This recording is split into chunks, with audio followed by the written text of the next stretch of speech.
بسم الله الرحمن الرحيم رب اشرح لي صدري ويسر لي أمري واحلل عقدة من لساني يفقهوا قولي.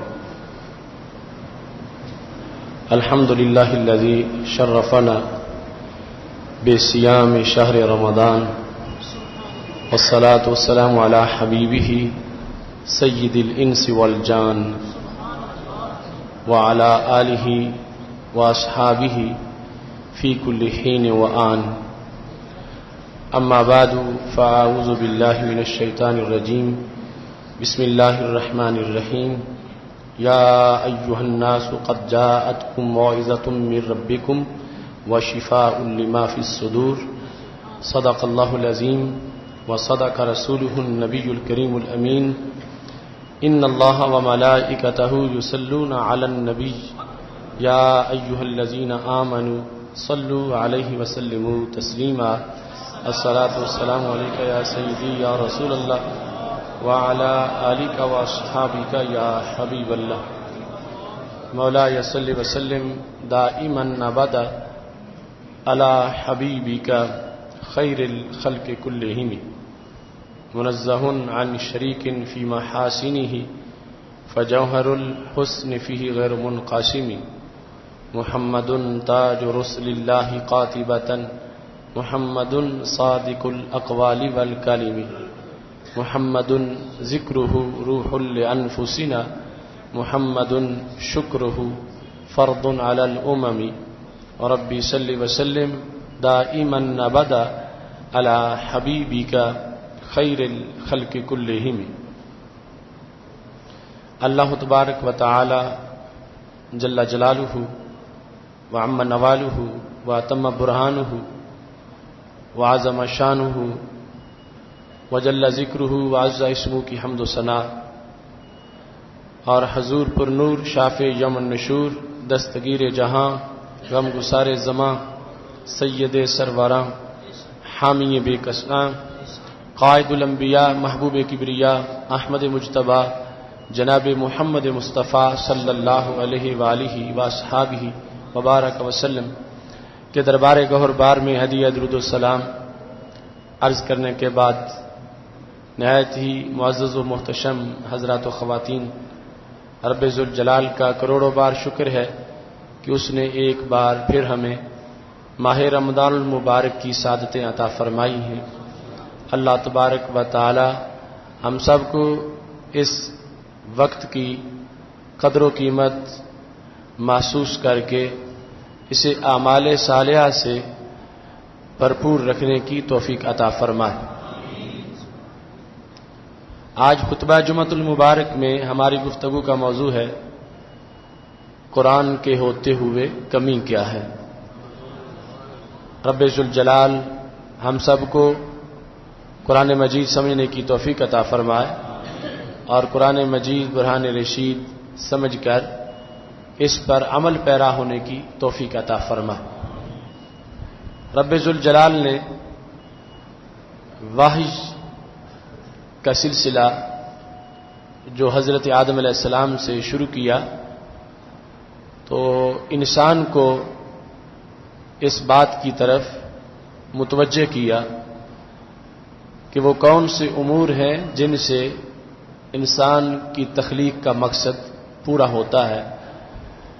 ہر دور میں وحی کا موضوع یہی بات رہی، لیکن ہر دور کے نصاب اس وقت کی ضرورت کے مطابق تھے، اور سب سے آخری وحی جو سب سے آخری نبی اور ہمارے آقا سید المرسلین حضرت محمد مصطفیٰ صلی اللہ علیہ وسلم پہ نازل کی گئی، اس وحی میں رب ذوالجلال نے جامع نصاب بیان کر دیا اور قیامت تک کے جتنے بھی مراحل ہیں ان کے لیے اپنی طرف سے انسان کو رہنمائی عطا فرما دی. آج ہم اس لحاظ سے بھی تمام امتوں کے مقابلے میں افضلیت اور برتری کے حامل ہیں کہ ہمارے پاس جو ضابطہ حیات ہے وہ سب سے جامع ضابطہ حیات ہے، اور ہمارے پاس جو زندگی گزارنے کے لیے اللہ کی طرف سے دی ہوئی جو گائیڈ ہے، گائیڈنس کے لیے جو کتاب ہے، یہ کتاب ہر کتاب سے جامع کتاب، اور اس میں ہمارے لیے دین اور دنیا کے تمام مسائل کا حل پیش کر دیا گیا ہے، اور کلیات کی شکل میں آیات قرآن مجید میں ان مسائل کو بیان کر دیا گیا ہے جن میں سے جزئی طور پر آگے ہزاروں لاکھوں مسائل کا حل اخذ کیا جا سکتا ہے، اور اپنی زندگی کے مراحل کو اللہ کی رضا کے تابع گزارا جا سکتا ہے۔ آج اس موضوع کو بیان کرنے کی ضرورت یہ ہے کہ کچھ لوگ معاذ اللہ اس دین کو پرائیویٹ سی حیثیت دینا چاہتے، ان کا نظریہ جو غلط فہمی کی بنیاد پر انہیں میسر آ گیا، وہ اپنا مذہبی خانہ پر کرنے کے لیے تو اسلام کا نام استعمال کرنا چاہتے ہیں، مگر دن رات کے اوقات کو گزارنے کے لحاظ سے وہ اسلام سے رہنمائی نہیں چاہتے، بلکہ اپنی طبیعت سے، اپنے مزاج سے، اپنے خواہش سے وہ رہنمائی چاہتے ہیں۔ کچھ لوگ تقسیم کرتے ہوئے اسلام کو محض عقیدہ قرار دے دیتے ہیں، اور نظام زندگی اور سماج کی رہنمائی کے لحاظ سے وہ کہیں اور دیکھنا شروع کر دیتے، لیکن قرآن مجید برہان رشید کی حقیقت جو اس امت کو بتائی گئی تو وہ یہ ہے کہ اس میں عقائد بھی ہیں، اس میں اعمال بھی ہیں، اس میں عبادات بھی ہیں، اس میں معاملات بھی ہیں، اس میں یہ ہے کہ گھر میں بیٹھنا ہے تو کیسے بیٹھنا ہے، بازار میں چلنا ہے تو کیسے چلنا ہے، مسجد میں جانا ہے تو کیسے جانا ہے، اس نے ہر چیز کو کھول کے بیان کیا۔ آج اگر اسے چھوڑ کر لوگوں کے بنائے ہوئے ضابطے انہیں اختیار کیا گیا تو کل یہ قرآن مجید قیامت کے دن ہمارا ہاتھ نہیں پکڑے گا اور واضح کہہ دے گا کہ تم نے دنیا میں مجھے پس پشت رکھا تھا، اپنی خواہش کو تم نے اپنا امام بنا لیا تھا، اور اپنی رسم رواج کو، فیشن کو اور دنیا کے دستور کو تم نے اپنے لیے قابل ترجیح بنایا، اور اس پر تم عمل کرتے رہے۔ جب مشکل وقت آتا تھا، مسائل کے حل کی ضرورت ہوتی تھی تو تم مجھ سے فتوی نہیں پوچھتے تھے، مجھ سے بات ہی نہیں کرتے تھے، میرا حکم تم ڈھونڈتے ہی نہیں تھے، بلکہ تم لوگوں کے بنائے ہوئے ضابطے اور لوگوں کے بنائے ہوئے احکام جو ہیں ان کی طرف متوجہ رہتے تھے۔ آج ہمارے لیے یہ ضروری ہے کہ رمضان المبارک کے ان پرکیف لمحات میں ہم اپنے معاملات کی تلاشی لیں، ہم اپنے احوال کو پرکھیں، اور ہم اپنے ماحول کو دیکھیں، اور ہم اپنے جو ہمارے دستور حیات کے مختلف شعبے ہیں ان میں چھان بین کریں کہ کہیں ایسا تو نہیں کہ قرآن مجید کا حکم مسجد کی الماری تک بند ہو اور ہمارے معاملات جو ہیں وہ غیروں کے حکم کے تابع چل رہے ہیں، دنیا کے دستور، انسانی ضابطے وہ من مانیاں کر رہے ہیں، اور قرآن مجید کا حکم اس انتظار میں ہو کہ مجھے کب نافذ کیا جائے گا۔ اس واسطے قرآن مجید برہان رشید کی اس جامعیت کے پیش نظر ہمیں اپنے زندگی کے تمام شعبات میں اسے کم از کم انفرادی سطح پر، جب تک اجتماعی کامیابی نہیں ہوتی، انفرادی سطح پر تو اسے ضرور رائج کرنا چاہیے، جو کہ ہم پہ اللہ کی طرف سے فرض بھی ہے اور کئی صدیوں کا قرض بھی ہے۔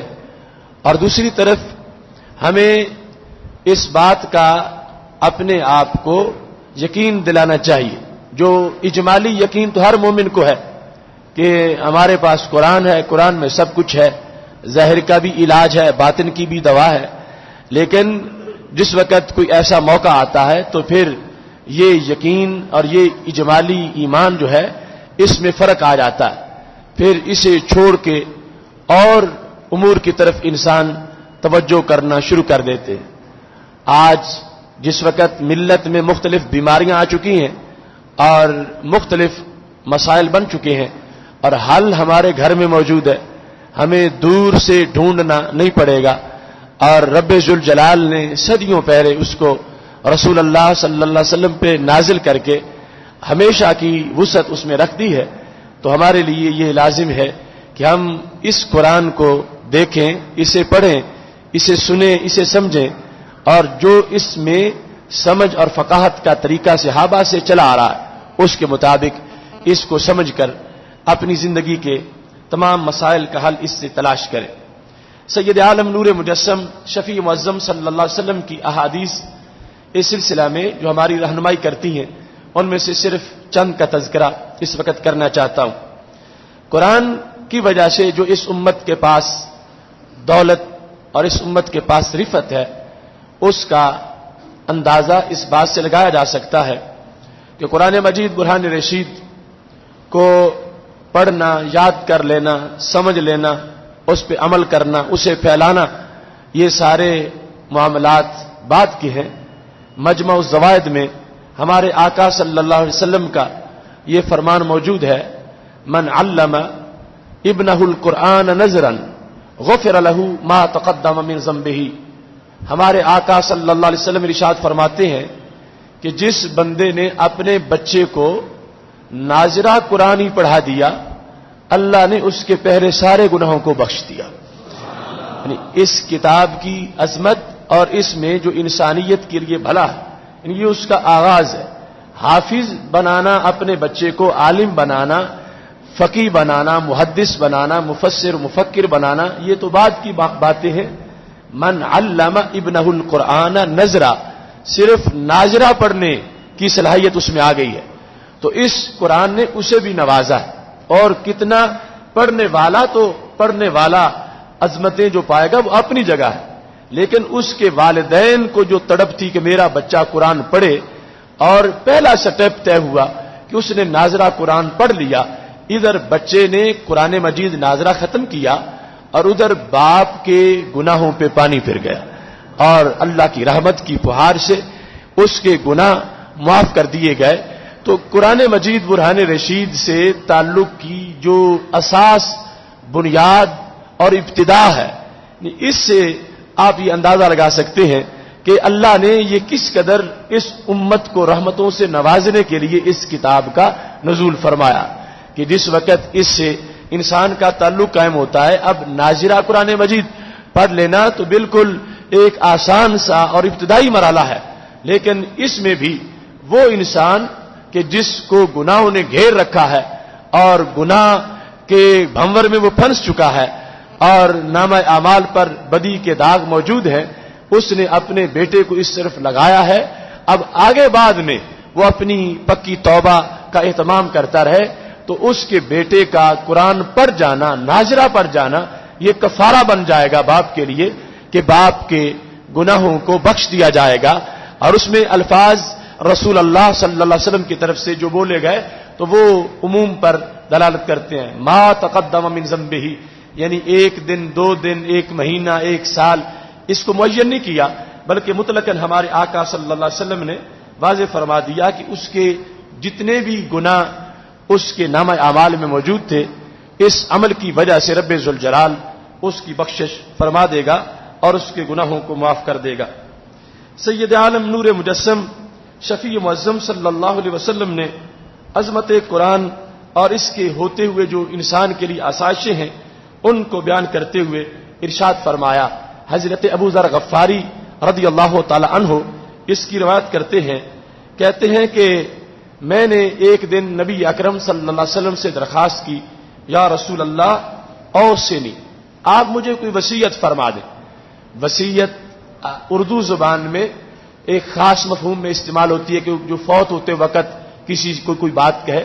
عربی زبان میں وصیت بمعنی نصیحت، یعنی مطلقاً آپ مجھے نصیحت فرمائیں، میری بہتری کے لیے مجھے کوئی شیڈول اور کچھ ارشادات اور منطلقات عطا فرمائیں۔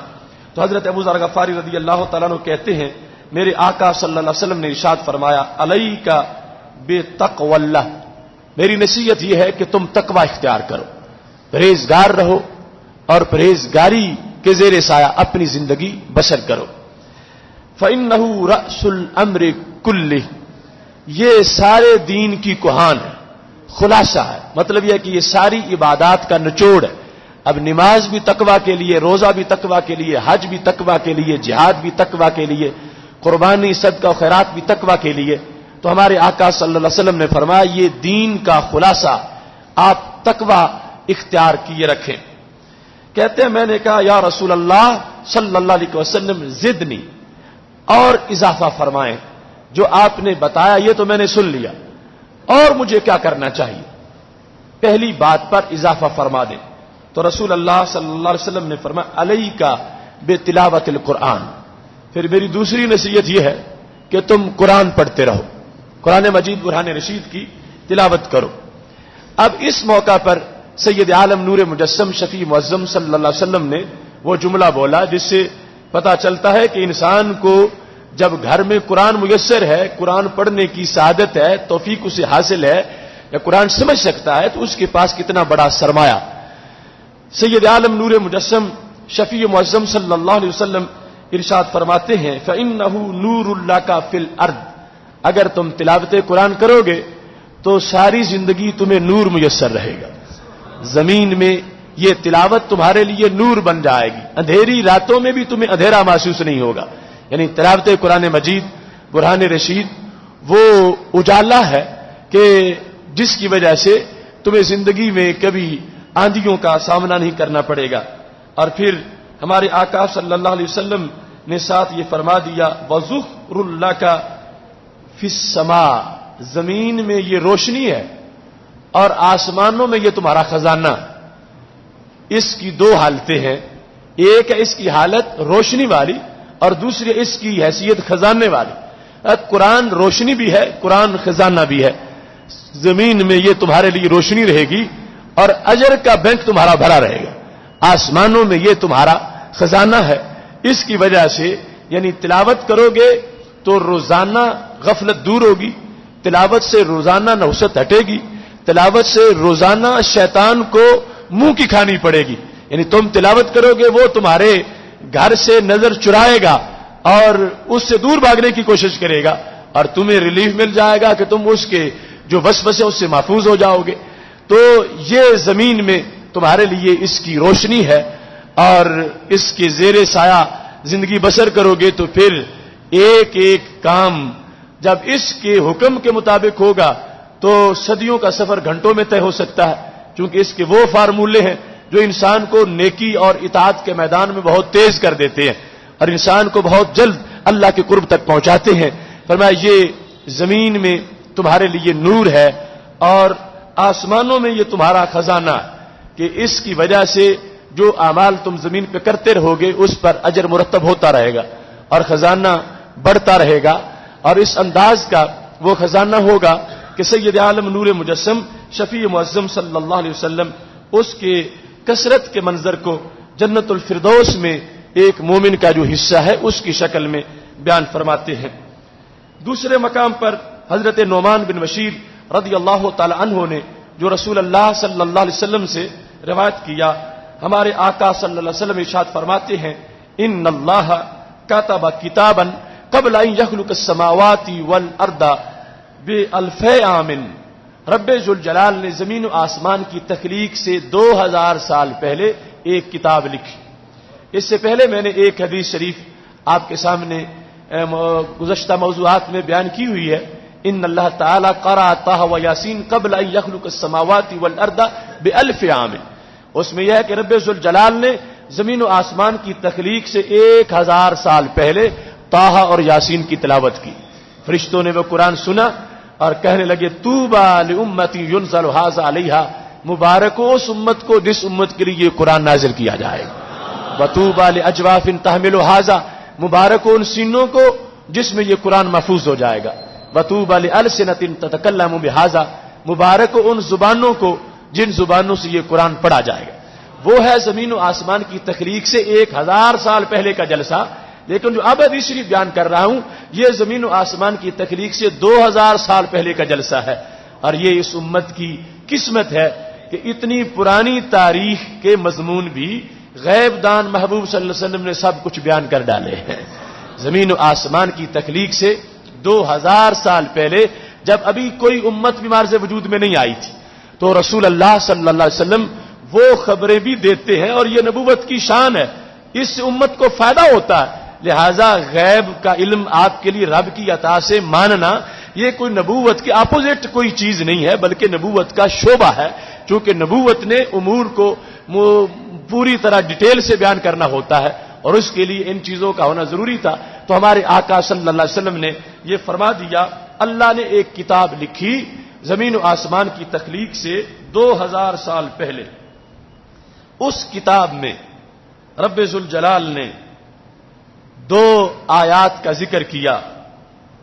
وہ سورہ بقرہ کی جو آخری 2 آیات ان کا بطور خاص ذکر کرتے ہوئے ہمارے آقا صلی اللہ علیہ وسلم نے ارشاد فرمایا لا یقرآن فی دار 3 لیال فیقربها شیطان.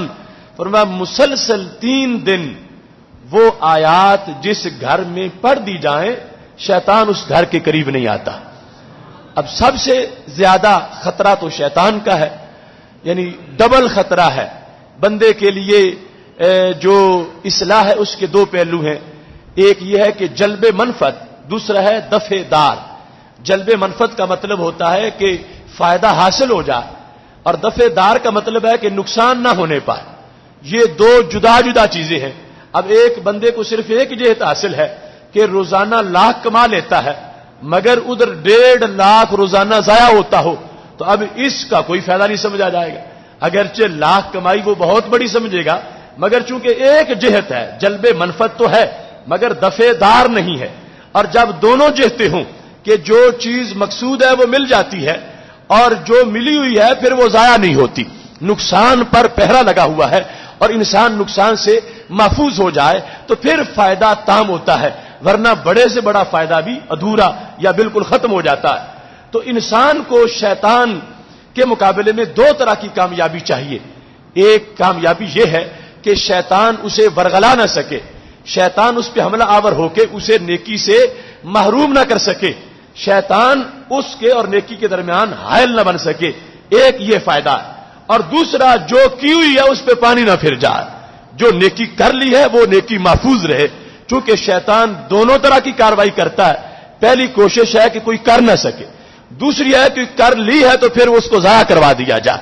تو اب شیطان سے بچاؤ یہ انسان کا کامل فائدہ ہے.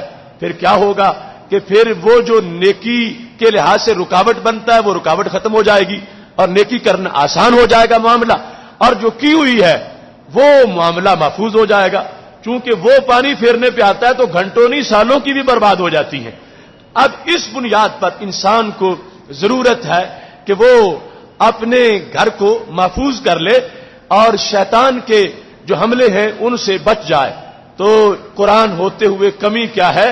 اب انسان کی سب سے قیمتی چیز تو ایمان ہے اور ایمان کے بعد اس کا تقوی ہے, طہارت ہے, اس کی نیکی ہے, اور اس پر اضافہ اسے مطلوب ہے.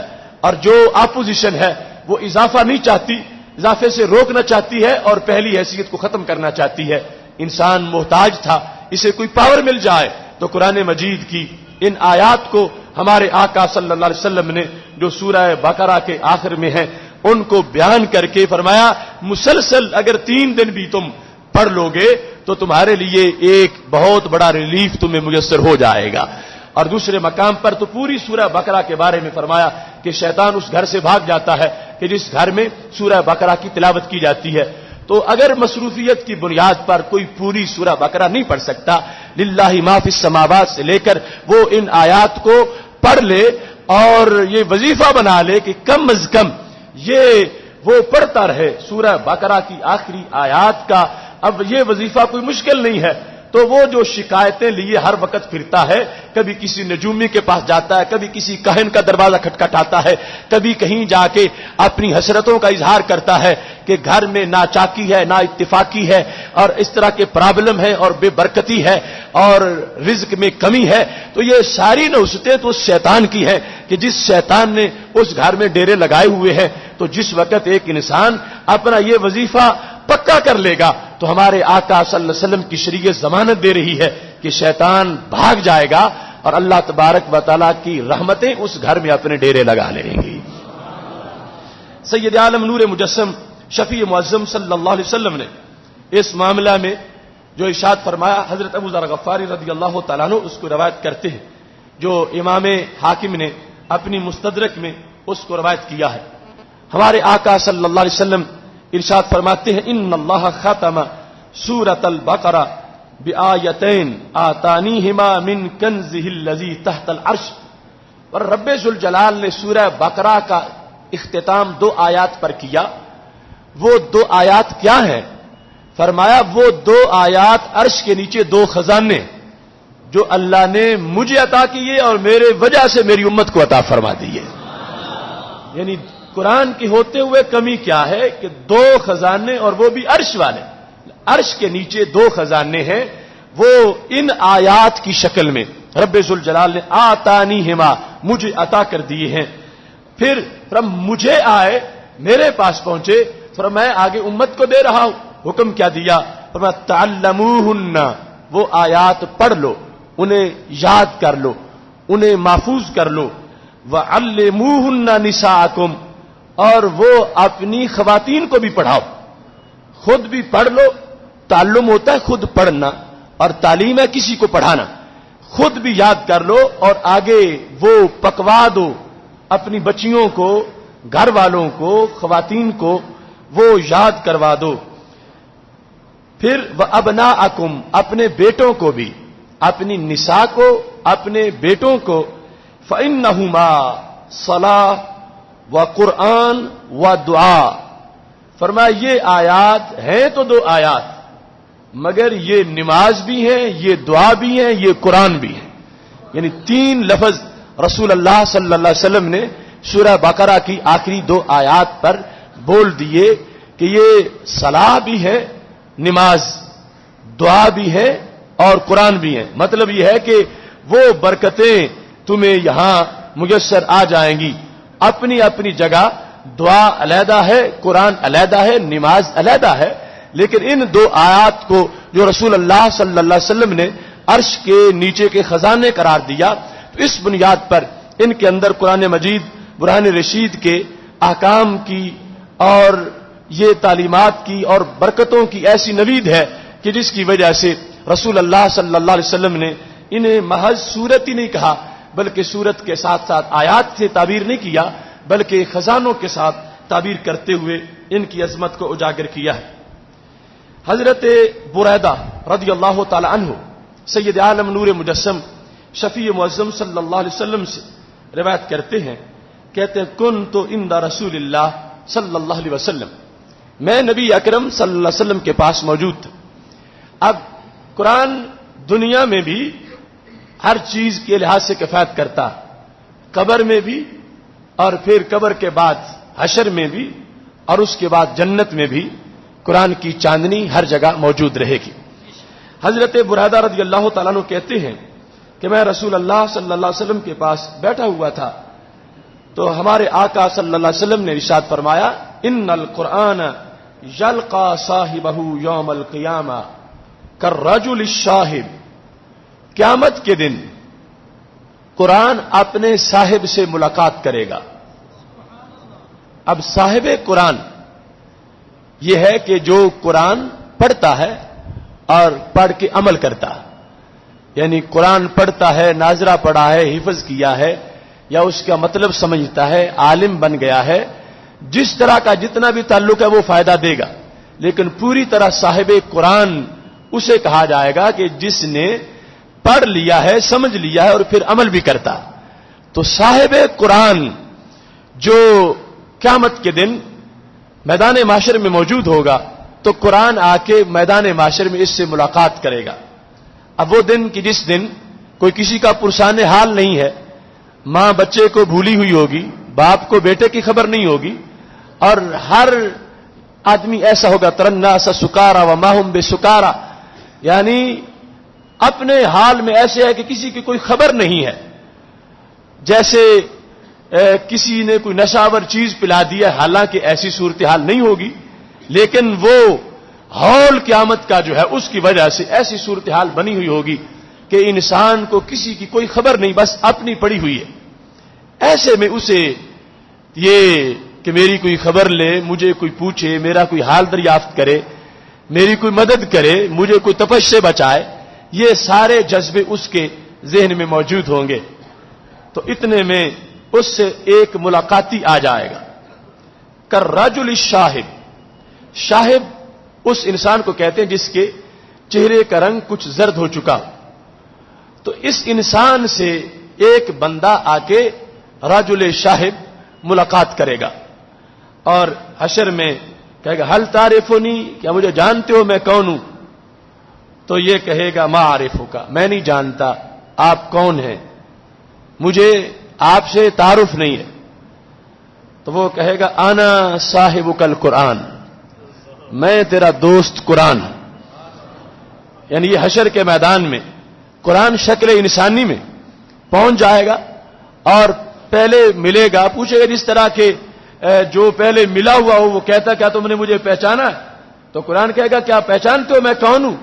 تو بندہ کہے گا نہیں میں تو نہیں پہچانتا. تو وہ خود تعارف کروائے گا انا صاحبک القرآن، میں تیرا صاحب، تیرا رفیق، تیرا دوست قرآن ہوں. اچھا کون سا قرآن؟ اب یہاں سے پتا چلتا ہے نا کہ قرآن کسے اپنا دوست کہے گا اور قرآن کا دوست کون ہوگا. یعنی صاحب قرآن کی تعریف کہ جس کی فضیلت آ رہی ہے اس حدیث میں کہ بادشاہوں کے تو پروٹوکول ختم ہو جائیں گے مگر صاحب قرآن کا پروٹوکول حشر میں بھی ہوگا. تو وہ صاحب قرآن کیا ڈگری ہے اور کیا سیٹ ہے کہ جب اس پہ بندہ پہنچے تو صاحب قرآن ہوتا ہے. تو قرآن مجید اس کی خود وضاحت کرتا ہے انا صاحبک القرآن الذی ازمعتک فی الحواجر، میں وہ تیرا دوست قرآن ہوں جس نے تجھے گرمیوں میں پیاسا رکھا. ازمعتک فی الحواجر، میں نے تجھے گرمیوں میں پیاسا رکھا. یہ ایک جامع جملہ ہے یعنی جس میں تمام منہیات کا اکٹھا ذکر کر دیا گیا. ایک تو یہ ہے نا اولین معنی، مثلا اب ہم حالت روزہ میں ہیں اور ہم نے روزہ قرآن کے کہنے پہ رکھا ہوا یا ایھا الذین آمنوا کتب علیکم الصیام کما کتب علی الذین من قبلکم لعلکم تتقون. رسول اللہ صلی اللہ علیہ وسلم نے پڑھ کے سنایا، قرآن ہم تک پہنچا، ہمیں قرآن کا پیغام ملا، ہم نے بات مانی، ایمان رکھا، رب کے کہنے پہ ہم نے روزہ رکھ لیا. تو قرآن مجید کہے گا کہ میں نے تمہیں پیاسا رکھا اور تم میرے کہنے پر پیاسے رہے. ازماتوں کا فی الحواجر، حواجر حاجرہ یہ دوپہر کی شدید گرمی کو کہا جاتا. تو میں نے تجھے شدید گرمیوں میں پیاسا رکھا. اب اس کی جامعیت کیا ہے کہ جیسے ایک چیز کے لحاظ وہ روزہ ہے جو آج ہم نے رکھا ہوا ہے، کس کے لحاظ سے؟ کھانے پینے اور جماع کے لحاظ سے. ایک وہ روزہ ہے جو روزہ اسلام نے ہر انسان کو ہمیشہ کے لیے رکھوایا ہے. جیسے اب جو روزہ رکھا ہوا ہے اس کے خلاف یعنی اس روزہ کو توڑوانے کی جو چیز کوشش کرتی ہے یا اس روزے کے ہوتے ہوئے جس چیز کی بندے کو طلب ہو سکتی ہے اور وہ کرتا نہیں، وہ پیاس ہے، وہ بھوک ہے. بھوک لگتی ہے، پیاس لگتی ہے، مگر یہ کہتا میرا روزہ ہے تو میں نہ کھاتا ہوں نہ پیتا ہوں. ایسے ہی ایک روزہ بالغ نے رکھا اور موت پر اس کی افطار ہوگی. اس روزے کے مقابل بھی چیزیں ہیں جو وہ روزہ توڑنا چاہتی ہیں، لیکن مومن کہتا نہیں میں نے قرآن مانا ہوا ہے اس واسطے ساری زندگی روزہ نہیں توڑوں گا. اب حواجر کا مطلب کیا آیا؟ قرآن کہے گا میں نے تجھے کہا تھا کہ غیر محرم کو نظر بد سے نہیں دیکھنا، تو نے میرے کہنے پہ روزہ رکھ لیا تھا. میں نے تجھے کہا تھا کہ زنا حرام ہے اور تو نے روزہ رکھا اور ساری عمر تو نے روزہ رکھا، اس پر تو قائم رہا. میں نے تجھ پہ سود کو حرام کیا تھا، حالانکہ اس کے اپوزٹ کئی مواقع آئے اور کئی ضرورتیں بھی آئیں اور کئی ترغیبیں بھی لوگوں کی طرف سے آئیں، کئی حاجات بھی بنی، مگر تو نے میرے والا روزہ نہیں توڑا. تو اپنے رزق حلال پہ قائم رہا. میں نے تجھے پیاسا رکھا، تو نے پیاس کو برداشت کیا. اب جتنے اوامر ہیں، جتنی نواہی ہیں، اس کے لحاظ سے یعنی یہ قرآن مجید کا جملہ جامع ہے جو اس دن ملاقات میں کہے گا کہ میں نے تجھے پیاس دلوائی تھی اور تم نے میرے کہنے پر پیاس برداشت کی، اور جو کچھ اب امتحان ہے انسانی زندگی میں وہ سمٹ کے اس جملے میں آ گیا ہے، اس واسطے کہ اگر کوئی اپوزیشن نہ ہو تو پھر امتحان ہوتے ہی نہیں ہے۔ امتحان ہوتے ہی تب ہے کہ جس وقت جس چیز سے روکا جائے اس کے لیے ایک رغبت ہوتی ہے، رغبت کی وجہ سے ہی آزمائش ہوتی ہے، درمیان میں اللہ حد بنا دیتا ہے، رہتا ہے تو کہ میرے بندے ہو، اب اس حد سے اس طرف تم نے رہنا ہے، میرا مان کے حکم، اور اگر تم پھلانگو گے تو کل پھر جہنم میں تمہیں ڈالوں گا کہ تم نے میری بات کا احترام نہیں کیا۔ تو درمیان میں حدود بنا دیا گیا۔ تو جتنی محرمات ہیں، جتنی منہیات ہیں، جتنی چیزوں سے قرآن مجید میں روکا گیا ہے وہ ساری چیزیں اس جملے میں بیان کر دی گئیں کہ اے صاحب قرآن، میں نے تجھے روکا تھا اور تو میرے روکنے پہ رک گیا تھا۔ اور پھر دوسرا مطلب یہ ہے کہ میں نے تجھے صبر کی تلقین کی تھی، جیسے اب صبر ہے کہ جب پانی کے لیے دل کرے تو آگے صبر ہے کہ نہیں افطار تک نہیں پیتا، میں صبر کرتا ہوں، ایسے ہی ایک صبر بندگی اور طاعت پر یہ پورے قرآن کا مضمون ہے۔ مثال کے طور پر ایک دن نماز پڑھی بالغ ہونے کے بعد، اب اگلے دن شیطان کہتا ہے اب ایک دن کافی ہو گئی ہے چھوڑ دو، تو اس میں مشقت بڑی ہے، اتنا ٹائم لگتا ہے، تو صبر کرنا کہ نہیں اتنا ٹائم لگتا ہے تو میں اس پر صبر رکھوں گا، اتنا روزانہ دیتا رہوں گا اور اس وقت کے لیے اٹھتا رہوں گا اور یہ وہ کام کرتا رہوں گا۔ اس نے اپنے آپ کو اس صبر پر روک کے رکھا۔ تو یہ عظماتوں کا اس جملے کے اندر قرآن مجید برہان رشید کی جو گفتگو ہے اس میں جامعیت کے ساتھ اوامر بھی من بجا آ گئے، نواہی بھی آ گئے، اور اب میں تیرا دوست ہوں کس بنیاد پر کہ تو میرے ساتھ وفا کرنے والا ہے، میری سن کے تو نے ان سنی نہیں کی، میری بات سن کے تو نے کان سے نہیں نکالی، جب سے سنی تو نے پکی کر لی اور جان نکلنے تک تو نے میرے حکم پہ پہرا دیا۔ آج میدان معاشر میں تجھے دوسرے دوست بھول چکے ہیں مگر میں تجھے نہیں بھولا، میں تیرے ساتھ ملاقات کرنے آیا ہوں۔ دوسرا جملہ قرآن مجید کا کیا ہے؟ وَأَسْحَرْتُ لَيْلَكَ، میں نے تجھے رات کو جگائے رکھا۔ أَسْحَرْتُ لَيْلَكَ، تیری رات کو میں نے جگایا۔ اس کا اولین معنی جو ہے یہ قیام رمضان ہے، نماز تراویح ہے، اس کے بعد تہجد ہے، اس کے بعد رات کو درس و تدریس ہے، اس کے بعد رات کو قرآن کی تبلیغ ہے۔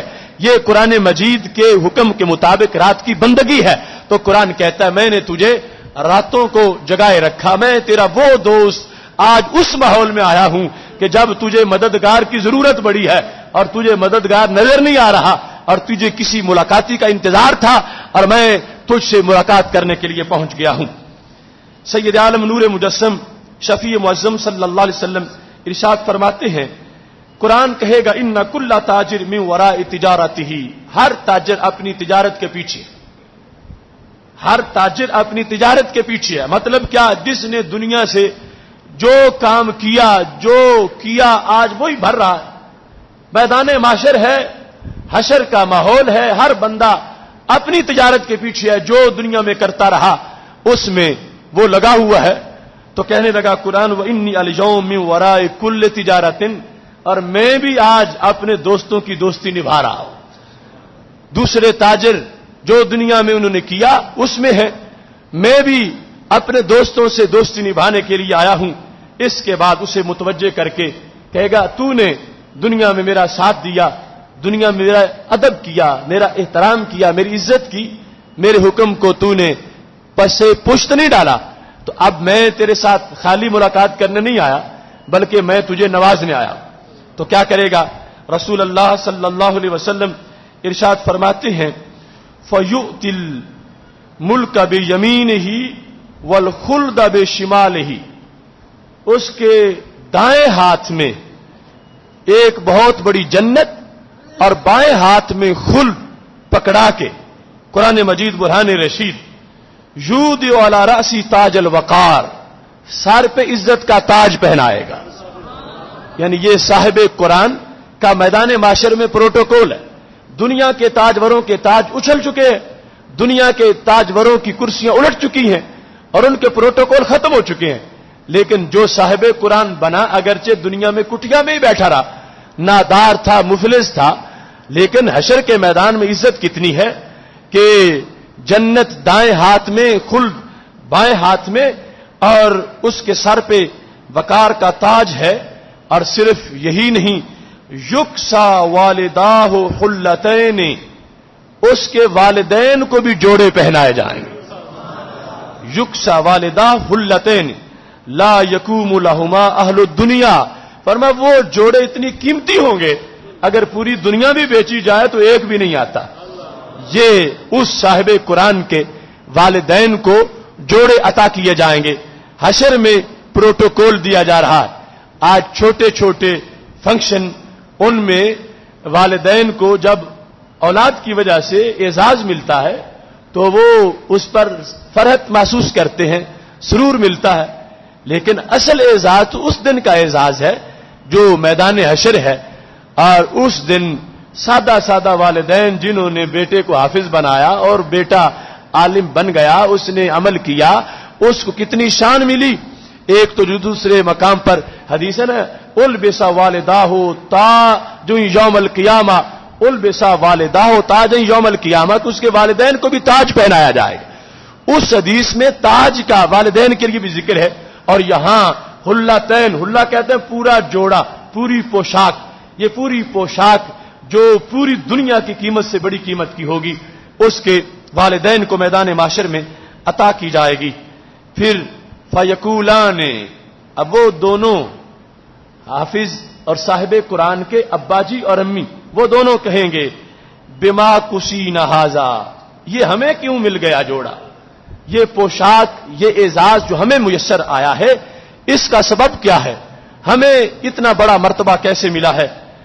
تو فیقال بأخذ ولدکما القرآن, فرمایا یہ اس لیے تمہیں ملا کہ تمہارے بیٹے نے قرآن پڑھا تھا, تمہارا بیٹا حافظ قرآن بنا, صاحب قرآن بن گیا, اس کی وجہ سے تمہیں یہ دیا جا رہا ہے. اب یہاں پر ضمناً یہ بات بھی آ گئی کہ آج جو یہ نظریہ پیش کیا جاتا ہے کہ کسی کے فوت ہو جانے کے بعد کسی دوسرے کے عمل سے کسی کو کوئی فائدہ نہیں پہنچتا, تو یہ حدیث اس نظریے کو مسترد کر رہی ہے. اب حفظ کرنا, عمل کرنا, یہ بیٹے کا عمل ہے, لیکن فائدہ والدین کو بھی ہو رہا, اور اتنا فائدہ کہ جس پر باقاعدہ بیان کیا جا رہا ہے کہ چونکہ تمہاری اولاد کا یہ کام تھا, تمہاری اولاد کا, اس کی وجہ سے یہ تمہیں فائدہ ہوا. جس طرح دوسری حدیث شریف میں موجود ہے, ہمارے آقا صلی اللہ علیہ وسلم ارشاد فرماتے ہیں ان اللہ لیرفع الدرجات للعبد الصالح فی الجنہ, رب ذوالجلال نیک بندے کا درجہ جنت میں اونچا کرے گا. یقول ان لی ھذہ, وہ پوچھے گا اے رب یہ مجھے اتنا اونچا درجہ کیسے مل گیا, یعنی میرا کوئی عمل تو ایسا نہیں کہ جو مجھے بلندی ملے, یعنی یہ سمجھے گا کہ جنت کا تو میں مستحق تھا, جنت مل گئی, لیکن جنت میں یہ جو درجہ ہے 500 سال کے سفر کا, یہ درجہ مجھے کیسے مل گیا. تو رب ذوالجلال فرمائے گا باستغفار ولدک لک, یہ تیری اولاد کی دعاؤں کا نتیجہ ہے. باستغفار ولدک لک, تیرے ولد نے تیرے لیے دعا مانگی تھی, تیری اولاد نے دعا مانگی تھی. اب یہ ہے نا صحیح العقیدہ اولاد کا فائدہ, اور یہ ہے کہ اپنے بچوں کو غلط نظریات سے بچانا کتنا لازم ہے. ادھر بابا قبر میں ڈوب رہا ہو اور پیچھے انتشار ہو کہ پتہ نہیں دعا پہنچتی ہے یا نہیں پہنچتی, تو اس کے لیے تو معاذ اللہ بڑا مسئلہ خراب ہو جائے گا.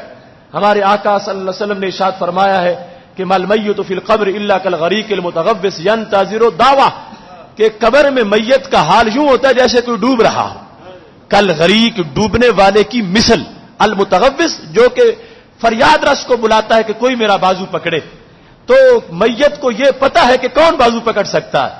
ینتظر الدعوہ, میت کو دعا کا انتظار ہے. میت کہتی ہے کاش کہ میرے پچھلے دعا مانگے تو میں ڈوبنے سے بچ سکتی. مر کے اسے مرنے کا ایک پھر خدشہ ہے, تو پھر اذا لاحقت ہو کانت احب الیہ من الدنیا وما فیہا, ادھر انتظار ہے. اور پچھلے اہل سنت تلحقہ من ابن او ام او اخن او صدیق, نبی علیہ السلام فرماتے ہیں اس میت کا باپ مانگ دے گا, امی مانگ دے گی, بھائی مانگ دے گا, کوئی دوست مانگ دے گا, تو دعا پہنچ جائے گی. اور جب پہنچے گی صرف ڈوبنے سے نہیں بچے گا. کانت احب الیہ من الدنیا وما فیہا, اگر زندگی میں پوری کائنات کا حکمران بنتا پھر بھی اتنی خوشی نہ ہوتی جتنی قبر میں دعا کے جملوں پر خوشی ہو گئی ہے.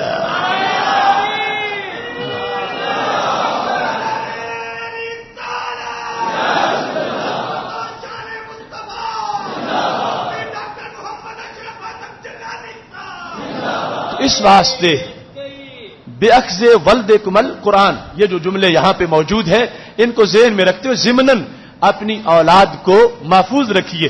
جس طرح میں پہلے وہ فتنہ خوارج میں حدیث بیان کر چکا ہوں کہ حضرت ابو طفیل رضی اللہ تعالی عنہ راوی ہیں کہ حضرت فراس کو حضرت عمر صحابی نے اپنے بچے کو کمرے میں بند کر دیا. کیوں؟ فرمایا میں تجھے اس بندے کا درس قرآن نہیں سننے دوں گا جو نبی علیہ السلام کی برکت کا انکار کرتا ہے، جو قرآن سنا کے تو سے تمہارا عقیدہ چھیننا چاہتا ہے.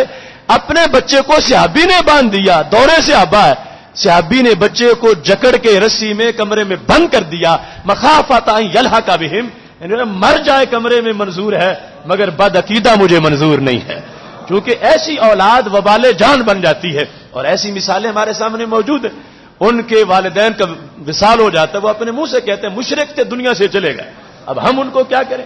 اگر کل یہ کہلوانا چاہتا ہے کوئی کہ وہ جائے تو بیٹا کہے کہ مشرک باپ تھا مر گیا ہے اور کس چیز کی میں دعا مانگوں، یا یہ تو کچھ پوچھتے ہی نہیں ہے، تو پھر وہ اپنے بچوں کو کھلا چھوڑ دے. وہ جس طرح گاہ میں جا کے چرتے پھرے اور جو یہ چاہتا ہے کہ کل میری اولاد کی سانس سانس سے میری قبر میں ٹھنڈک پہنچے تو اسے پھر اپنی اولاد کو وہاں لانا چاہیے جہاں دین کے حقیقی نور کو پھیلایا جاتا ہے. اب یہاں پر بے اخذ ولدکم القرآن، اس سے شاید تمہاری سوچ ابھی اس مسئلے کی طرف نہ گئی ہو جو ہمارا آگے فہم دین میں ایک پورا موضوع بھی آ رہا، وہ ہے عظمت والدین رسول صلی اللہ علیہ وسلم. اب یہاں آپ نے یہ سنا کہ قیامت کا دن ہوگا تو اس صاحب قرآن کے والدین کو دونوں کو دو پوشاکیں دی جائیں گی جو پوری دنیا سے قیمتی ہوں گی. اور یہ سادے پوچھیں گے وہ بابا اور بوڑھی ماں کہ یہ مجھے اتنی قیمتی پوشاک مجھے کہاں سے مل گئی؟ تو کہا گیا پتہ نہیں تجھے تمہارے بیٹے نے قرآن یاد کیا تھا.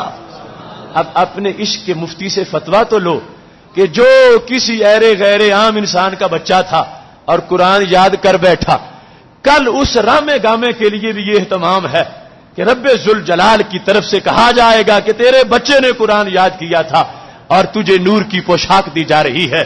تو جن کا بچہ قرآن یاد کرنے کی وجہ سے اتنے بڑی پوشاک کا مستحق بن گیا، تو جن کے فرزند کے سینے پہ قرآن اترا ہے ان والدین کی عظمت کا عالم کیا ہوگا.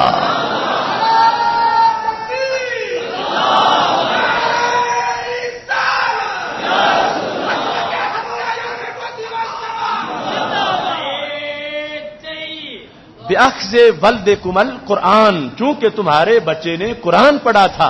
اب صدیوں بعد قرآن پڑھا ہے، اس نے نہ وہ رسول اللہ صلی اللہ علیہ وسلم کی ظاہری حیات کا زمانہ پایا ہے، بعد کا بھی حافظ ہو سکتا ہے، تو اس کو یہ اعزاز دیا گیا اس بنیاد پر.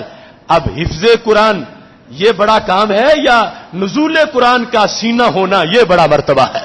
تو سید عالم نور مجسم شفیع معظم صلی اللہ علیہ وسلم اس امی کے بیٹے ہیں، وہ سیدہ طیبہ طاہرہ حضرت مخدومہ کائنات سیدہ آمنہ رضی اللہ تعالی عنہا، اور اس عظیم باپ کے فرزند وہ حضرت طیب و طاہر حضرت سید عبداللہ رضی اللہ تعالی عنہ کہ جن کے فرزند کے سینے پہ قرآن اترا اور کروڑوں اربوں سینوں کو اس قرآن نے آگے جا کے راحت پہنچائی. تو جو آغاز ہے اس نور کا جس سینے پہ، بتاؤ ہمارے محبوب علیہ السلام کے والدین کے لیے اعزاز معاشر میں کیا ہوگا اور کتنا نوازا جا رہا ہوگا. اور دنیا کو بتایا جائے گا اے سارے پوشاکوں والوں ان کے مقام کو سلام کرو، اس واسطے کہ چرچا ہے سب بہاروں میں ان کے پھول کا کہ ان کے فرزند ارجمند جو ہیں ان کا سینہ تھا تو قرآن نازل ہوا، ورنہ قرآن تو پہاڑوں پہ نازل ہوتا تو پہاڑ نہ برداشت کرتے. لو انزلنا هذا القرآن على جبل لرأيته خاشعا متصدعا من خشية الله. اللہ فرماتا اگر ہم یہ قرآن پہاڑ پہ نازل کرتے تو ریزہ ریزہ ہو جاتا. اب سخت چیز تو پہاڑ ہے، وہ برداشت نہ کر سکتے تو عام بندہ کیسے برداشت کر سکتا تھا؟ تو یہ کرم ہے ہمارے محبوب علیہ الصلوۃ والسلام کا، آپ نے اس جلال کو جو پہاڑوں کو جلا دے اپنے سینے پہ برداشت کیا. اور اللہ تبارک و تعالیٰ فرماتا ہے لِنُثَبِّتَ بِهِ فُؤَادَكَ، محبوب ہم تھوڑا تھوڑا کر کے نازل اس لیے کرتے ہیں کہ تمہارے دل کو کوئی ٹھیس نہ پہنچے، قرار دینے کے لیے، تمہیں سکون دینے کے لیے. پہلے فرمایا کتابیں ہم جملاتاً نازل کر دیتے تھے، لیکن اب ہم نے یک بار نازل نہیں کیا، ہم اس طرح نازل کر رہے ہیں لِنُثَبِّتَ بِهِ فُؤَادَكَ، ہم تمہارے دل کو سکون دینا چاہتے ہیں، قرار دینا چاہتے ہیں. تو سید عالم نور مجسم شفیع معظم صلی اللہ علیہ وسلم نے قرآن کے جلال کو خود برداشت کیا، جمال بنا کے امت کو عطا فرما دیا. قیامت تک کا ہر بندہ جو قرآن سے فیض پاتا ہے، قرآن سے ہدایت پاتا ہے، قرآن سے نور پاتا ہے، وہ میرے نبی علیہ السلام کی مشکل کشائی کا منکر ہو ہی نہیں سکتا.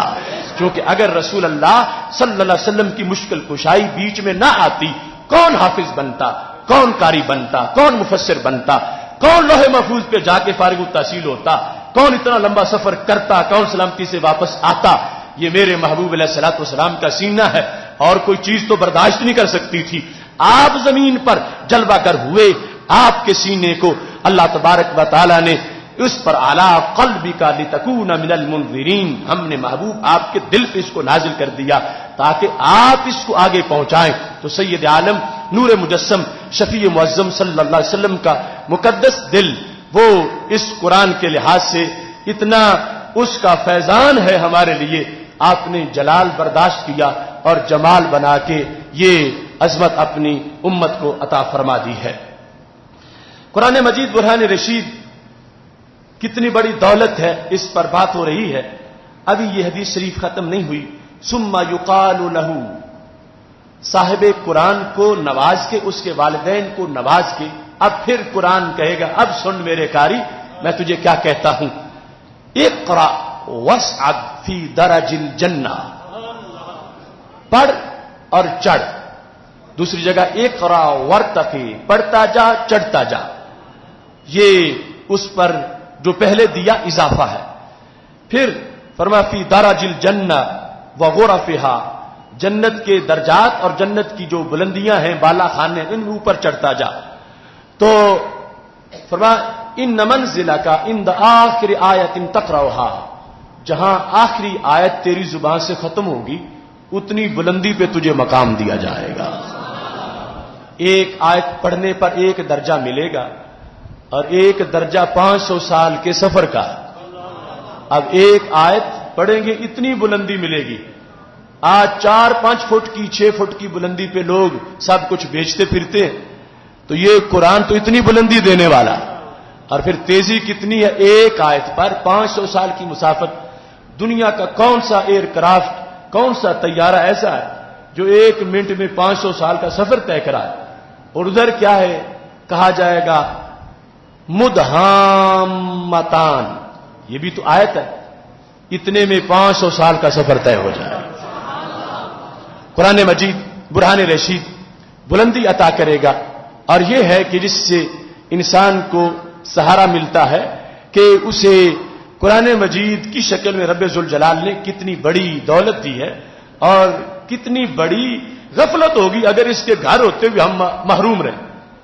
اب جو بیمار بلک رہا ہو، مرنے والا ہو، شکایتیں کرتا ہو، دوائی کو نہیں لے کے دیتا اور دوائی سرانے ہی پڑی ہو، اور صرف سستی کا مارا اٹھا کے منہ میں نہ ڈال سکے، تو اب اس سے کسی نے ظلم نہیں کیا، وہ ظلم اپنے آپ سے خود کر رہا. اگر قرآن اترا ہوا نہ ہوتا، قرآن ہمارے پاس نہ ہوتا، پھر لوگ کہتے کہ مسائل کا حل نہیں ہے اور ہم کدھر جائیں. قرآن گھر میں موجود ہے، صرف اس سے پوچھ کے اپنا دن گزارنا ہے کہ اے قرآن میں اپنا دن کیسے بسر کروں. جو گزارے گا آج قرآن کو یاد رکھے گا، قرآن اسے قبر میں بھی یاد رکھے گا، حشر میں بھی یاد رکھے گا، اور جنت ہاتھ پکڑ کے لے جائے گا اور جنت عطا کرے گا کہ تو نے دنیا میں بے رخی مجھ سے نہیں کی، تو نے میرے ساتھ تعلق قائم رکھا، میں اس تعلق کو آج معاشر میں بھی نبھا رہا ہوں. اس موضوع کو آگے مزید بیان کرنے سے پہلے آپ کی توجہ اس بات کی طرف مبذول کرانا چاہتا ہوں. گزشتہ خطبہ جمعۃ المبارک میں بھی مسجد کی تعمیر کے لیے اعلان کیا گیا تھا آپ کے سامنے، اور یہاں ایک ایک چیز کو 70 سے زائد گنا بڑھا دیا جاتا. تو اس واسطے تمام احباب اپنی طرف سے مسجد کی تعمیر کے لیے عطیات پیش کریں اور خصوصی طور پر اپنی دلچسپی کا اظہار کریں، چونکہ باقی مقامات پر بھی زیادہ ریٹ کی فکر ہوتی ہے کہ فصل جنس تب بیچیں جب ریٹ زیادہ لگے، تو اب زیادہ ریٹ کا موسم ہے، زیادہ ریٹ کا موسم ہے، اس واسطے تمام احباب یہ دلچسپی سے عطیات جو ہیں اپنی طرف سے جمع کروائیں، اور یہ احباب منتظمین اور دوست آپ کے پاس آ رہے ہیں، مسجد کے مختلف حصوں میں احباب کھڑے ہو کر باقی دوستوں سے مسجد کے لیے فنڈ اکٹھا کریں اور خاصی رغبت اور دلچسپی کے ساتھ یہ فنڈ اکٹھا کیا جائے، چونکہ آپ نے فہم دین میں وہ پورا مضمون سنا مسجد اور اس میں سجدہ، تو جس میں یہ حدیث شریف بھی بیان ہوئی، من بنا للہ مسجدا ولو کمفحص قطعۃ بنى اللہ لہ بیتا فی الجنہ، کہ جس نے مسجد بنائی رب کے لیے، ریا کے لیے نہیں، رب کے لیے، اتنی چھوٹی سی جتنا وہ ٹٹیر کا زمین میں گھونسلہ ہوتا، جس میں پورا قدم بھی نہیں آ سکتا، تو یہ مبالغہ تھا کہ اس نے مسجد میں اتنا حصہ ڈال دیا کہ پوری مسجد میں ایک چپا اس کے پیسوں کا بنا ہوا یا کچھ حصہ اس نے شامل کیا ہوا، تو عوض کیا ملے گا؟ بن اللہ لہ بیتا فی الجنہ، اللہ اس کو جنت میں پورا محل عطا فرمائے گا۔ تو مفحص قطعۃ کا لفظ ہمارے آقا صلی اللہ علیہ وسلم نے اس لیے بول دیا تھا کہ نادار یا مفلس لوگ پیچھے نہ رہ جائیں کہ ہمارے پاس اتنا زیادہ نہیں کہ ہم دے سکیں، تو فرمایا اتنا حصہ تو ہر کوئی ڈال سکتا، ولو کمفحص قطعۃ۔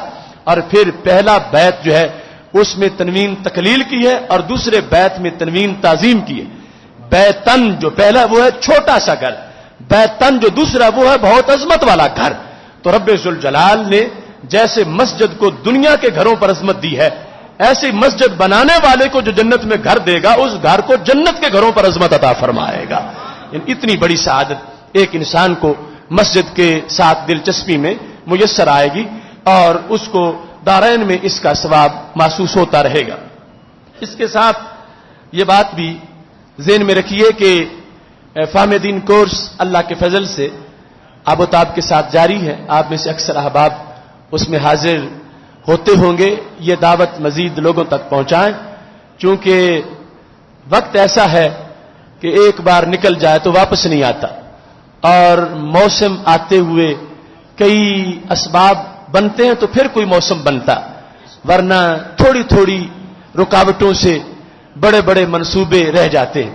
تو رب ذوالجلال کا فضل ہوا، اس نے رمضان المبارک کی ساتیں ہمیں عطا فرمائی اور اس نے ہمیں فہم دین کورس کے انعقاد کی توفیق بخشی، اور یہ قرآن و سنت کے مضمون کا ایک گلشن ہے جو روزانہ جس کے گلدستے پیش کیے جاتے، اور یہ سامعین فہم دین کے جو طالب علم ہیں اولین یعنی باغ ناچر اتریدہ ان تک پہنچتا، سب سے پہلا پھل اس نئے باغ کا یہ لوگ حاصل کرتے ہیں اور پھر ان سے ہو کر ملک کے دوسرے حصوں میں پہنچتا ہے۔ تو دوستوں تک، اپنے بھائیوں تک پیغام کو پہنچائیں کہ یہ ایام معدودات ہیں، چند گنتی کے دن ہیں، اور پھر پتہ نہیں قسمت ہے کس کی یا کس کی نہیں، تو اس واسطے ایسا نہ ہو کہ برسات ہوتی رہے اور زمین پھر بھی بنجری رہے اور فائدہ پورا نہ ہو سکے۔ زمانہ ایسا امر ہے کہ جو کسی کا انتظار نہیں کرتا۔ اقبال کہتے ہیں اگر تو نہیں تھا شریک محفل، قصور میرا ہے یا کہ تیرا، میرا طریقہ نہیں کہ رکھوں کسی کی خاطر میں شبانہ۔ یہ اقبال کا زمانے پر شعر ہے کہ زمانہ کہتا ہے میں کسی کے لیے بچا کے نہیں رکھتا کہ فلاں چونکہ رات نہیں آیا تھا لہذا اگلی رات کے لیے بچا کے رکھ دو، جو آیا ہے اس نے پی لیا اور جو نہیں آیا اس کے لیے بچا کے نہیں رکھا جاتا۔ تو اس واسطے تمام دوست اپنے دوستوں تک بھی پیغام پہنچائیں، اور یہ بھلائی ہے، یہ تحفہ ہے، یہ ایک عطیہ ہے اپنے دوستوں کو اچھائی کی دعوت دینا، ان کو ساتھ لے کے فہم دین میں پہنچیں۔ انشاءاللہ کل جو موضوع ہے وہ ہماری تاریخ کے لحاظ سے برصغیر میں جو مسلمانوں کی کوشش تھی، جد و جہد آزادی اور پھر پاکستان کا قیام جو تھا، اس کی بیس میں جو تحریک تھی اس کا گلدستہ کل کا ہمارا موضوع ہے۔ بالخصوص شہید جنگ آزادی حضرت امام فضل حق خیر آبادی رحمۃ اللہ علیہ، جنہوں نے انگریز کے خلاف فتویٰ جہاد دیا، ان کو گرفتار کر کے کالے پانی کی سزا دی گئی، اپنے فتوے پہ قائم رہے اور جزیرہ انڈمان میں انہوں نے اپنی جان اللہ کے دربار میں پیش کر دی، اور ان کے اس عمل پر جنگ آزادی کو ایک حرارت ملی، اور آگے جا کر دو قومی نظریے کی پنکھڑی مسکرائی اور پھول کی شکل میں پاکستان مارز وجود میں آیا۔ اس عظیم ہیرو کو، ان کے کردار کو خراج تحسین پیش کرنے کے لیے اور یہ سمجھنے کے لیے کہ آج پاکستان کو کیسے بچایا جا سکتا ہے، امام فضل خیر آبادی کے جو نظریات ہیں ان کو منظر پہ لانا لازمی ہے، چونکہ 20 اگست امام فضل خیر آبادی کا یوم وصال، یعنی وہ مرد حق جس کے فتووں سے برطانوی سامراج کی چیخیں نکل گئیں اور جس کی حریت کی اذان نے برطانوی سامراج کے جبڑے چیر کے رکھ دیے، وہ امام فضل خیر آبادی خلیج بنگال کے مشرق میں جو تنہا کالے پانی کی سزا میں جن کی روح نکل گئی، وہ 20 اگست ان کا یوم وصال ہے۔ اس بنیاد پر ہم اپنے چونکہ محسنین کو یاد رکھنے کا بھی اہتمام کرتے، تو جیسے حضرت مجدد الفسانی، حضرت امام احمد رضا فاضل بریلوی رحمۃ اللہ علیہ، دیگر بزرگ جو ان کا تذکرہ ہوتا رہتا ہے، لیکن امام فضل خیر آبادی کے تذکرے کی کچھ کمی مجھے محسوس ہو رہی تھی، اس واسطے ہم نے فہم دین کورس میں پورا لیکچر امام فضل حق اس روشن کردار سے منسلک کیا کہ جس کی وجہ سے انہوں نے یہاں فرنگیوں کو شکست دینے کے لیے بھرپور کردار ادا کیا، جس کے نتیجے میں آزادی کا خواب مکمل ہوا اور پاکستان مارز وجود میں آیا۔ اس کے ساتھ اگلا موضوع جو اتوار کو ہے وہ بہت ہی معرکۃ الآراء موضوع ہے، یعنی اعتقادی طور پر قل انما انا بشر مثلکم کی قرآنی تفسیر، یہ ہمارا موضوع ہوگا اتوار کے دن انشاءاللہ صبح فہم دین۔ تو اس سلسلہ میں بھی چونکہ اس آیت کو ڈھال بنا کے لوگ بدعقیدگی پھیلاتے، تو ہم قرآن پڑھ کے، صرف قرآن سے، اس کے ماقبل کو پڑھ کے، ما بعد کو پڑھ کے، جہاں جہاں یہ آیت آئی ہے، قرآن جو مطلب بیان کرتا ہے اس مطلب کو واضح کر کے اور ظاہر کر کے یہ ثابت کریں گے اللہ کے فضل سے کہ جو صفہ والوں نے ان آیات کا مطلب سمجھا وہی مطلب آج بھی اہل سنت کے پاس محفوظ ہے، اور ان آیات کو پڑھ کر جو رسول اللہ صلی اللہ علیہ وسلم کی نورانیت کا انکار کرے، اس نے اپنے گھر سے کوئی دین گھڑا ہے اور اپنے گھر سے اس نے کوئی تشریح بنائی ہے، یہ بشر والی آیات جو ہے نورانیت کا نفی کرنے والی آیات نہیں ہے۔ یہ پوری تفصیل انشاءاللہ اس مقام پہ بھٹی معراج ہال میں بیان ہوگی، آپ تمام حضرات اس میں بر وقت پہنچیں اور تمام پروگراموں میں خواتین تک بھی پیغام پہنچائیں، اور اس وقت جو دختران اسلام، خواتین اسلام جمعہ کے لیے آئی ہوئی ہیں وہ بھی یہ پیغام اپنی دیگر بہنوں تک پہنچائیں کہ بھٹی معراج ہال میں خواتین کے لیے مستقل با پردہ جگہ موجود ہے جہاں پہ فہم دین کورس میں شرکت کی جا سکتی ہے تاکہ سب اس میں شرکت کر سکیں۔ جتنے احباب نے مسجد کے سلسلہ میں تعاون کیا اللہ ان کا تعاون قبول فرمائے، اور باقی احباب جو نہیں کر سکے یا جو مزید کرنا چاہتے ہیں وہ انتظامیہ سے رابطہ رکھیں تاکہ مسجد کا کام اچھے طریقے سے مکمل ہو سکے۔ اب اپنی گفتگو ختم کرنے سے پہلے میں آپ سے ایک درخواست کرتا ہوں کہ ہمارے مرشد کامل حضرت حافظ الحدیث رحمۃ اللہ علیہ کے لخت جگر جانشین حضرت حافظ الحدیث پیر طریقت حضرت اقدس حضرت پیر سید محمد مظہر قیوم شاہ صاحب مشہدی رحمہ اللہ تعالی، جو پچھلے جمعۃ المبارک کو جب یہاں ہم خطبہ دینے میں مصروف تھے اس دوران ان کا وصال ہوا، اور جمعے کے بعد وہ خبر پہنچی اور پھر ہفتہ کو ان کی نماز جنازہ ادا کی گئی، جو منڈی باؤدین کی تاریخ کا بہت بڑا اجتماع تھا، چونکہ بھکی شریف کی درسگاہ 1940 سے دین کی خدمت کر رہی، سینکڑوں ہزاروں لوگ پڑھ کے پوری دنیا میں یہاں پھیلے، اور حضرت پیر سید محمد مظہر قیوم مشہدی صاحب اس دارالعلوم کے کچھ دیر تک ناظم بھی رہے، مدرس بھی رہے، تاریخ ختم نبوت میں بڑا جاندار کردار ادا کیا، تاریخ نظام مصطفیٰ صلی اللہ علیہ وسلم میں قید و بند کی صعوبتیں برداشت کی، اور پھر ہزاروں لوگوں کو انہوں نے رشد و ہدایت کا پیغام دیا، اور بایت سے اور طریقت کے امور سے انہوں نے لوگوں کی رہنمائی کی۔ ان کے ایصال ثواب کے لیے درخواست کرتا ہوں ایک بار الحمد شریف اور 3 بار کل شریف اول آور درود شریف پڑھ کے میرے ملک کریں تاکہ ان کی روح کو ایصال ثواب کیا جائے۔